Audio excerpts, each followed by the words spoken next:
Hello there, ladies and gentlemen. I am the AlmightyZenTaco. Today we're going to be looking at a game called Into the Underdusk, which is a game I made about 2 years ago. This is actually... Let me move my chair. This is actually one of my favorite projects that I worked on. I know I said that last time about Dark Sky Wish Mountain, but maybe not projects. Maybe this isn't my favorite project. But this is probably my favorite game that I've made from start to finish from scratch using my own engine. It's a very low-res, pixelated platformer, kind of like a Metroidvania. So here we go. We got new game, continue, credits, and donate. So if you guys want to give me money, click on that button and give me some cash because I'm pretty broke. That's my name. My name isn't actually AlmightyZenTaco. It's Joshua. I made this in 2014. Actually, I made this right at the new year, so that's why it's 2013, 2014. It only took me about a week to make this. Okay, here we go, new game. I live alone in a world that has ended. Whoops. Nothing is born here, neither does anything die. I actually stole this line from an anime called Claned, which is the most depressing anime I've ever seen. I don't recommend anyone watch it. It is a stagnant world, dark and cold, though once it was full of life.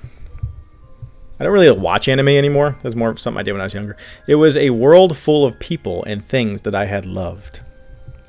I guess I should focus on what this is saying. But one day, long ago, something terrible happened, and they all began to vanish. Look how sad he is. So sad. Piece by piece, this world died and faded away. That outline isn't consistent around the text. Now only I remain in this world, though my memories too are beginning to fade. When they are gone, there will be nothing left of the vibrant world that was. Before that happens, there is something I must accomplish. I used to have a locket. Inside was a picture of someone precious to me, though I don't remember who she was. Those were actually the ravens on his shoulders, thought and memory was flying away. Supposed to be, you know, represent he's losing his memories. I must find that locket. I need to see her face one last time before my memories fade forever. All right, here we go. So this is a really simple game. All you do is you walk and you jump. That's it. You get more upgrades as time goes on, but that's pretty much the whole shebang. Those fireflies, that's probably the hardest part programming-wise of this game. It took me like an entire day to code those. So in this game, I was really just trying to create an atmospheric exploration game. That is a checkpoint. So the whole idea is that you go around, you explore stuff, you try to find where you can go and where you can't go, and you get new abilities that let you go to places you couldn't get to previously. And pretty much everything kills you. Like this, you're not supposed to be able to get past this. This is just supposed to be something. Whoa! What's he gonna do? He's gonna shoot his face at you.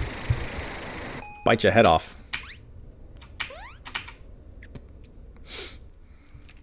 So yeah, you just go around and collect these orbs. In premise, it's actually very simple. So you collect these orbs. Each orb actually adds a leaf to that tree at the beginning. And that allows you to finish the game.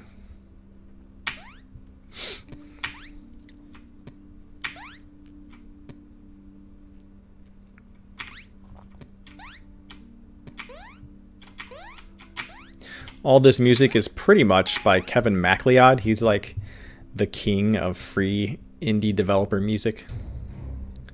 This is a version of Pop Goes the Weasel by him. Oops.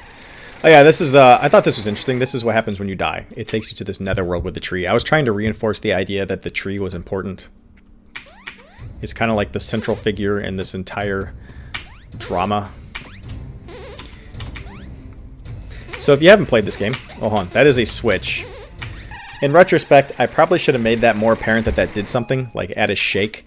And also, at this point in the game, you don't know if that switch stays down or what it did. It does in fact stay down. So a lot of people, after they do it and they die, they come back and notice, oh, it is in fact down. Or they might actually jump all the way down here and do it again, which, you know, sucks. And this guy could have been a lot better. He needs to, like, let you know when he's going to shoot. Also, it's entirely random, so you can't really plan strategically what you're going to do. So yeah, that's kind of an example of bad game design.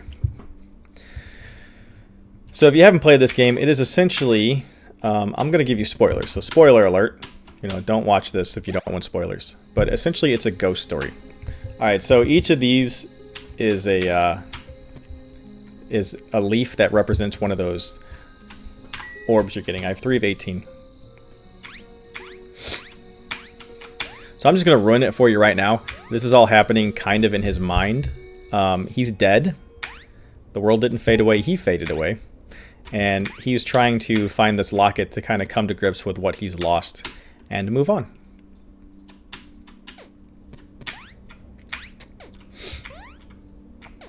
Ooh, almost died. This does use the platform movement object. Is that fire the proper color? I'm colorblind, so a lot of times I'll make things like lime green instead of yellow.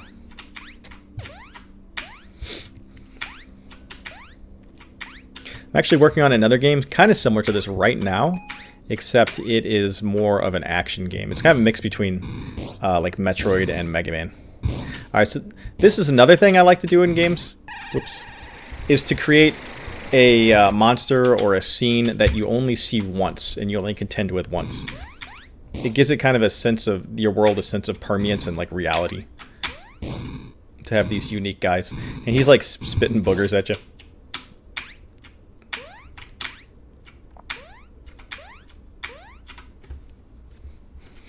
Okay, so these things just pop in and out of the background. You need some pretty good crackerjack timing to beat this part. So you can play this game with one hand, or you can play it with two. The up key will jump, but so does the X key. And like I said, that is really the only mechanic. You just walk and you just jump. It's all about exploration.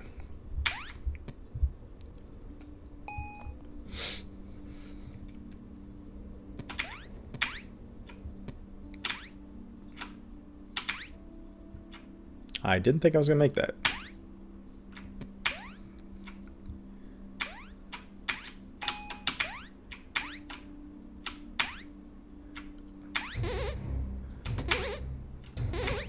Okay, so this is the first power-up.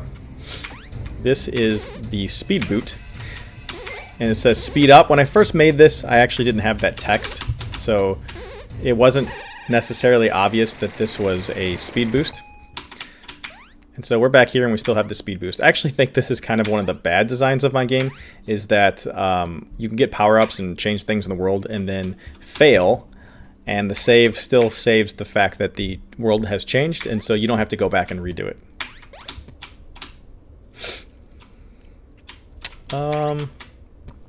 It is a little bit labyrinthian, so I'm not sure where to go next. I got the speed, so I can actually go down here. You don't need to go down over this section here where I'm about to go. I think this is the right one. Nope. Third one over.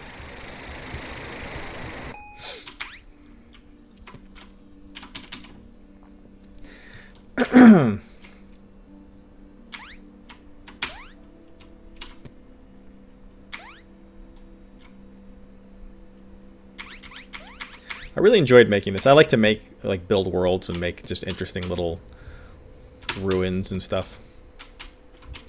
The art for this game was heavily inspired by a game called like The Ruins of Maki Ista or something like that I found on Game Jolt, and I really liked that game. So it's kind of like an ode to that in some ways. Alright, so we can get this here. We don't need to go over there till later.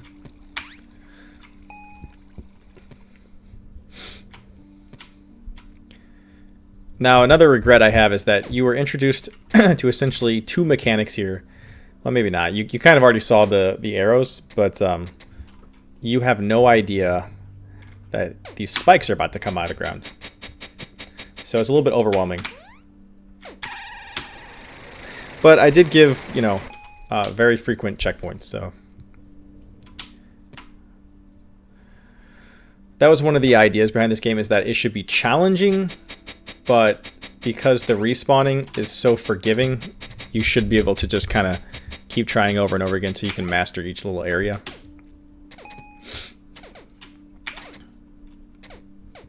I think I can do this now. Oh, I'm gonna die. I'm screwed. Wonk.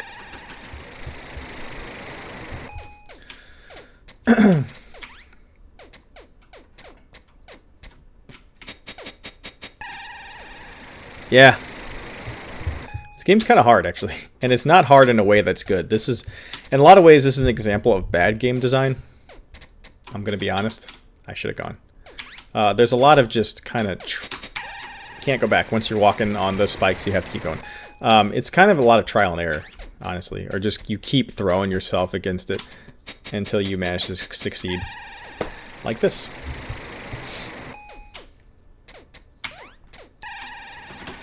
I might cut some of this out.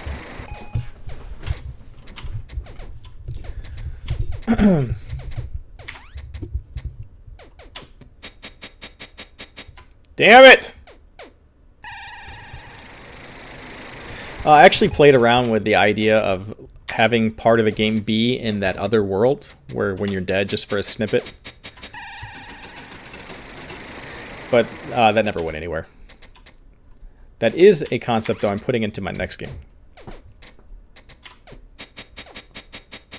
There. Okay, these guys shoot arrows. Whoa! I almost bit it. Okay, so we can just die now. It's a lot faster to die than to walk all the way back up there.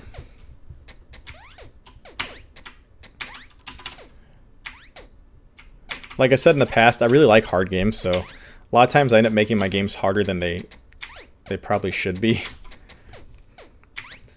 But I like games like Dark Souls where you just kind of have to keep, you know, rolling your face against your opposition until you overcome.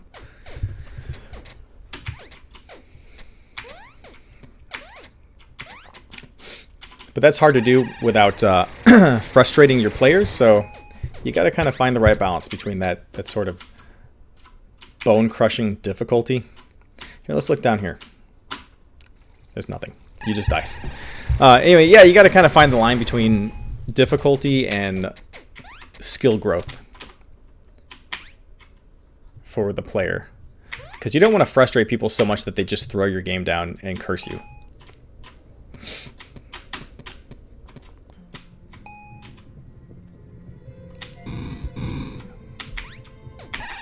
I got shot in the ass.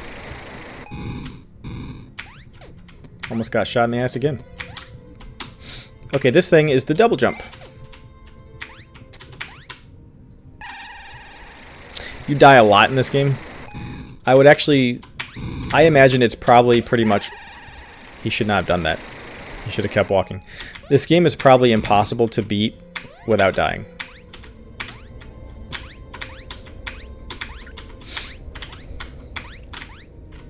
In fact, the first person who can beat this game without dying and prove it to me, I will give you $10.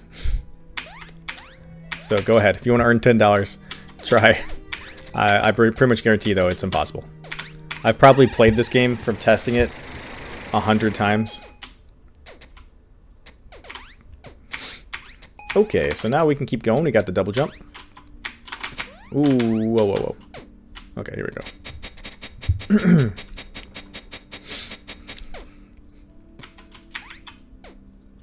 So these bats just kind of represent, you know, an obstacle that moves. They're not very smart enemies. They just go up and down or left and right. This game is largely about timing.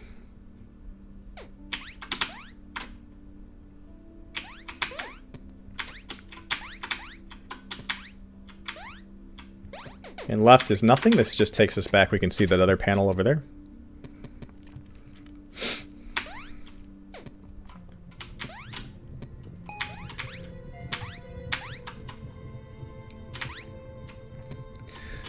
So yeah, this game only took me about a week to make.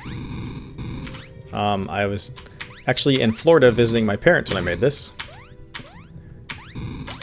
Because they're old and they've retired to the United States of America's drainage system, where all the old people go to expire. No offense to anyone who lives in Florida. I actually really like Florida. I think I need to go over here. Oh, what? I didn't even see that thing.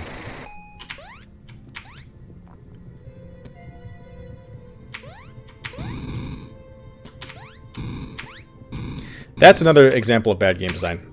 Does he come all the way across? No. Yes, he does. These fireballs, there should be some indication, like they're completely random, which is stupid. There needs to be some indication of when they're gonna like pop up. Like probably, if you're making a game with fireballs like this, I would recommend having the part where they're gonna fire out bubble right before, so you know. Okay, I don't need to go up there. Again, dying is one of the fastest way to travel in this game. Not really a great design. This little pipe down here takes you back to the tree. As you see, the tree is now fairly populated with leaves. And like I said, I'm colorblind, so I believe that there's some pixels in here that are not the right color. They're like red or something. I do that a lot.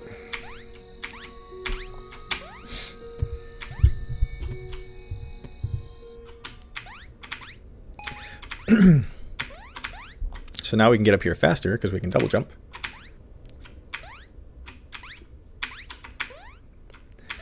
So here is where we get the key, which we need for a door to go into these ruins. You would not know that unless you had been to the ruins, though. Oh, hell. Hell's bells!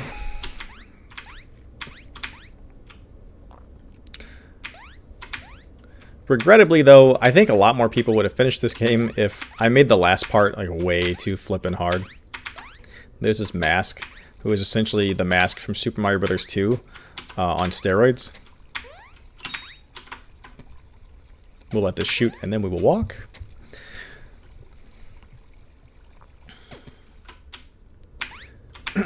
Okay, so up here, this over here is actually nothing in terms of the game. This is just something I created to create a sense of atmosphere. I like the idea of implied story, of implicit story, where you essentially create a story, a complicated story for what's going on, and then you don't directly tell the player about it. You just try to show it in little pieces here. Like maybe if you went to a place where there had been a battle, there'd be some dead, you know, knights laying around with some spears in them or something. Things like that. It kind of makes the player a participant in your storytelling. Okay, so the reason you die here and you can't see what's going on is because there are invisible ghosts. You can also fall through. So you got to have an item. This is actually probably also another example of bad game design. It also looks like that waterfall is going up to me. It's like, anyway. So you can, I'm not even gonna bother trying. But yeah, you need an object, but an item to get through there so you can see what's going on. Technically you don't, and some guy who played this game told me he got through it without doing that, but that's ludicrous.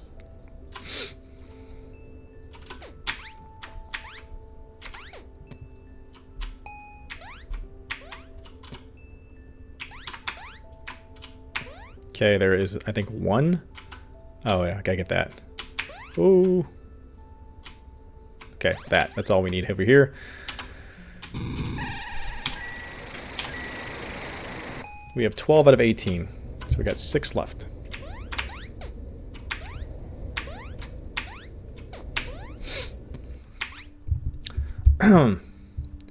This game actually has very few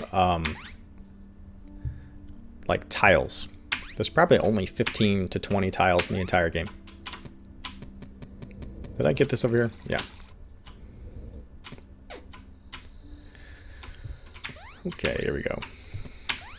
I added those like wells that take you back to the beginning at the very end of the game. After I played it a bunch, I realized that it was annoying to have to backtrack everywhere.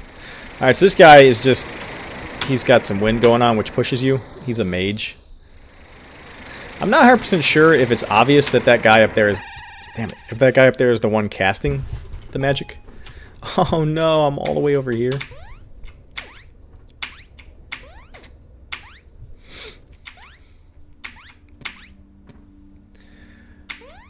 I wasn't very good at like making saves when I made this game, and so when you if you save and quit and reload, that bridge will not be down. You have to reflip the switch.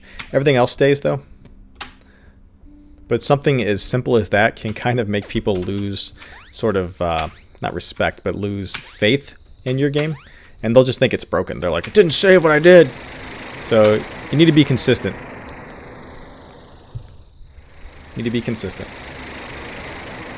Okay, so this object down here, this eyeball, lets you see where hidden paths are.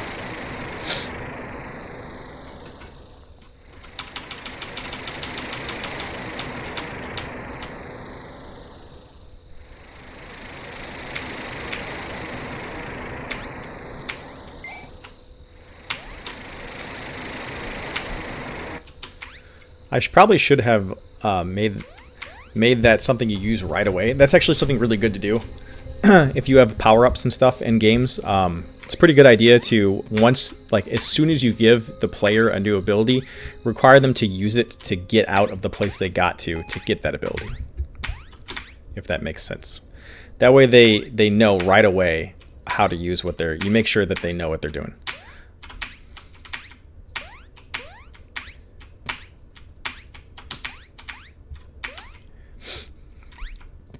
It's actually a very important thing to do. If you have a bunch of game mechanics and you're making your game, you should probably write a hierarchy of which ones are the most important to know in order. And make sure before you test players on them that you essentially teach them the mechanic through gameplay. All right, so now we can see invisible stuff. We can see there's some ghosts over here, which would have creamed us if we went up there. So yeah, like what I do is I will, write out what is the basic abilities for my character. Jump, stomp, break block, kill an enemy, jump through a platform, jump down over a platform, things like that. And then figure out what order you need them in. And then make sure that the level teaches you by essentially pigeonholing you into a situation where you have to use it to progress, but make it really easy. And once they've learned that, then you can challenge them even harder. And then you can mix it up and add the other things that you've taught them. And that creates a really pleasant and enjoyable sort of gameplay curve where the player is learning stuff and then using it. All right, so now we can see the ghost, and we can see that these blocks are actually fake, and we would have died.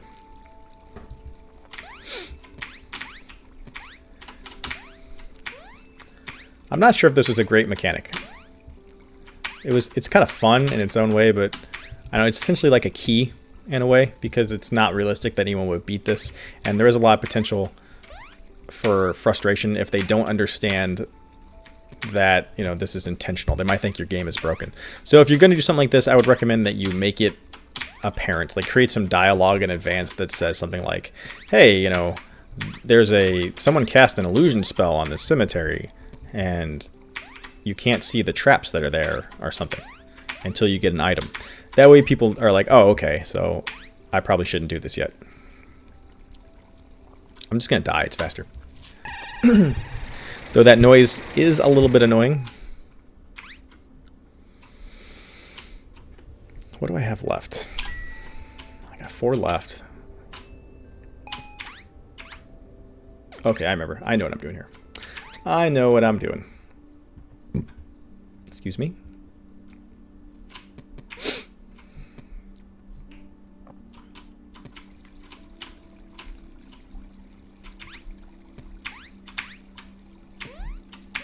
Oh wait, no, I need to go over here. Yeah, so one thing that is, I don't know if you find it frustrating or not. I like it in a lot of games when they do it, like when you have to get an ability and then you saw before that, you couldn't get up here. So you think, oh, I wonder what's up there. And it creates this, for me, it creates this sense of like really deep enjoyment when you finally are able, no, dang it, I screwed up. When you're finally able to get that item, or go the place you couldn't go before. But a lot of people do not like backtracking at all. So it's kind of a mixed bag. I do. I enjoy it quite a bit. But that's me. I like games where you slowly master your environment.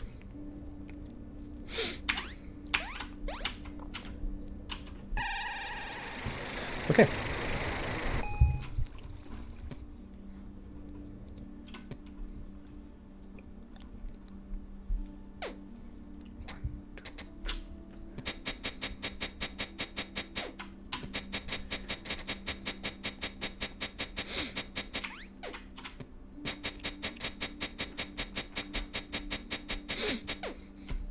And here is something that we could have walked through before, but we just couldn't see it. And this really isn't anything too crazy. This is an item. Well, first of all, this is a slime village, which is just here to look cool. That's it. This guy's glitched, though. He'll hop up through the ceiling. He'll end up back where he came from, though. See? He spawns back to the bottom. That is a glitch I did not fix. Alright, so this is an item called Pathfinding, which all it does is it shows you later in the game which doors to walk through inside of this magical tower. Which is coming up fairly soon. Okay, so now we can see we can go over here. This is supposed to be lava, but I guess it kind of looks like blood. I'm not sure why lava is falling from the ceiling.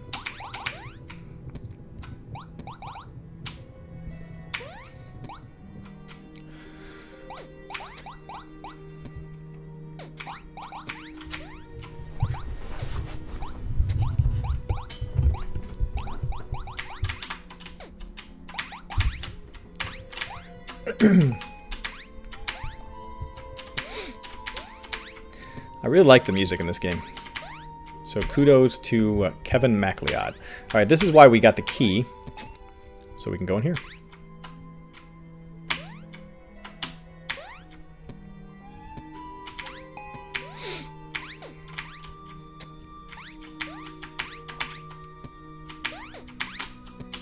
Ah, hell. One thing I kind of, in retrospect, I think I probably should have done is when these guys fire, when they prep themselves like that, if you turn, they will turn to face you, and so they will shoot you right in the butt. I probably should have kept them stationary when they're in that firing animation. Alright, so this is just a huge Reaper ghost guy. I don't know if he's actually any harder than the other Reaper.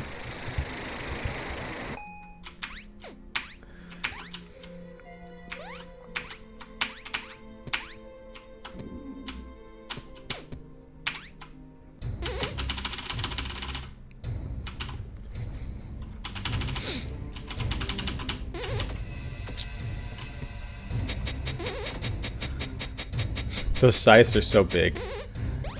Okay, I don't know why I stuck two of those over there. It's kind of silly that there's essentially two in the same room.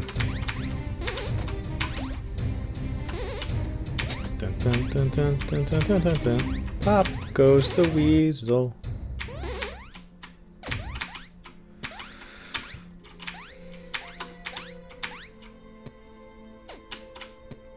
Why didn't I just die? I should have died.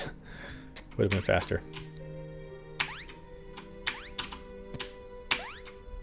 Okay, so now we're pretty much on the home stretch.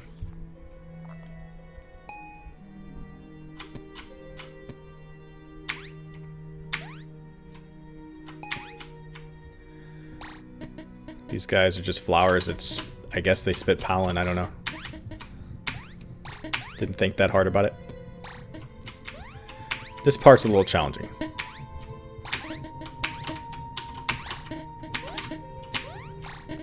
You kind of have to dance around that guy. Okay, so see the runes that show up?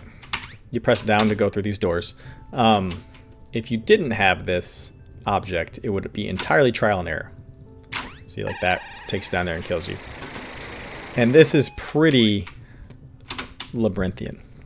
So you kind of need that object. I mean, there's a lot of doors. This one here.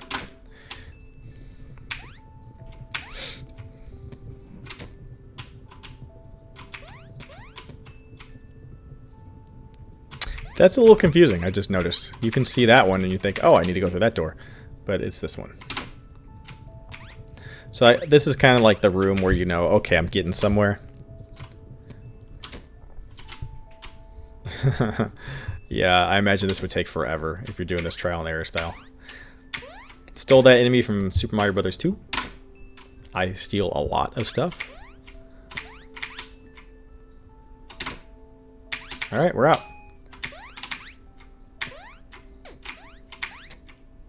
But stealing is perfectly okay. I believe Vincent Van Gogh said so. And, you know, I trust people who are willing to cut off body parts for their art, because that's pretty hardcore. I died.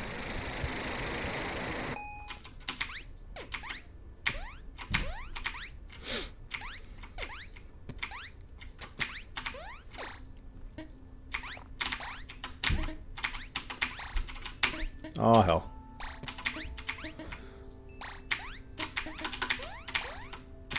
Okay, here we go. Hardest part of the game. Whew. Let's do it.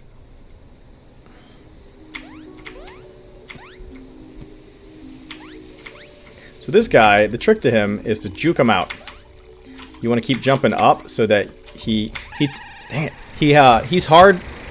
He is hard, but that's not what I'm trying to say. He has difficulty turning around. He builds a lot of momentum in certain directions. So if you can kind of get him to come at you from a direction you're not going to be at, like real high or real low, you can usually juke him out.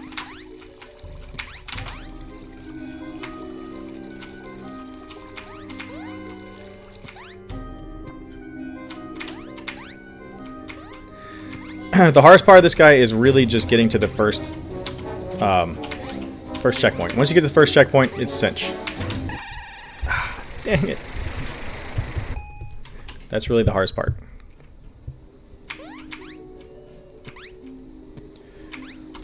He should be laughing at you the whole time, like wah wah wah wah wah, like the Kefka laugh from Final Fantasy III.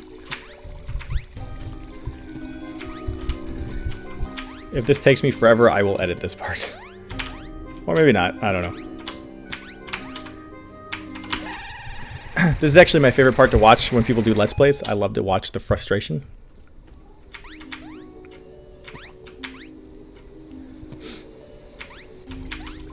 Ooh, I almost died. I actually like frustrating games, so I know it's kind of weird.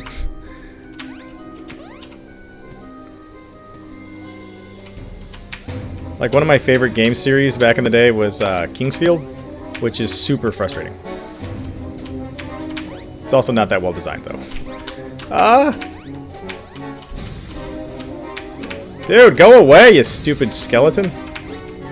You're assing it up for me, man. Alright, I think I'm good. I think I'm golden. Got it. So now it's all cakewalk. Piece cake. So he's going to start... Again, this is probably bad game design, but it doesn't make this easy. He's going to start pretty far over there. He starts from where he began initially. So now we get all this time to just get away from him. There used to be a hole down here that went to the graveyard, but I got rid of it because I didn't want people getting here and then going the wrong way. Hitting that save point and being pissed that they had to backtrack all the way through the tower again. See, pretty easy from here on out. This is kind of like the climax to the game.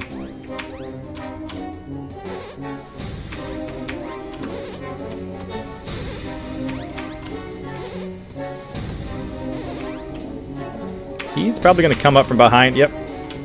Little bastard. Alright, that's it. We win. Oh wait, no we don't. One more checkpoint.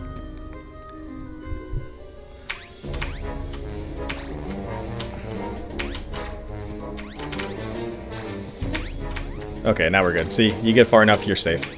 And this is the last of our spheres. 18 out of 18. Okay, so now we can beat the game. We just go down here, back to the beginning. And now, as you can see, there are buds over here we can jump on, which will allow us to go to the ending. I kind of have to pee. Ooh, spooky. So there's a glitch here. I don't understand why some of these bones are like, they have a different degree of lighting to them, of transparency. Kind of throws everything off. See, it happens a lot. I don't really understand it. I try to fix it. I don't know why. I thought maybe they were overlapping. I don't know. Nothing over here.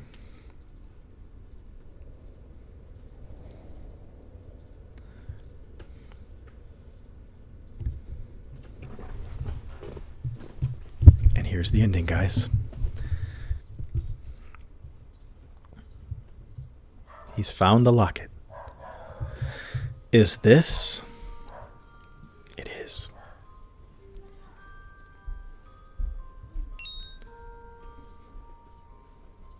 That's supposed to be the locket swinging down the chain. I remember now. It wasn't the world that had faded after all. That's supposed to be him there, by the way. His skeleton, his bones. Why did I cling so long to this life that had ended?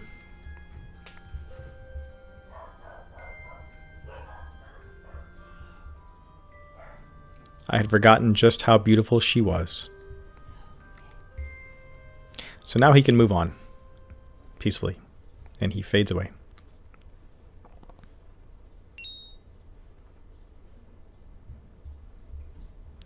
Alright guys, so this was Into the Underdusk, a game I made with ClickTeam Fusion 2.5. I'm probably going to, fix up and release the source code eventually. So thank you for watching. I'm going to try to do more of these Let's Play videos and show off stuff I've done as well as stuff other people have done in Fusion. But while these credits roll, I gotta pee, so I will catch you guys in the next video.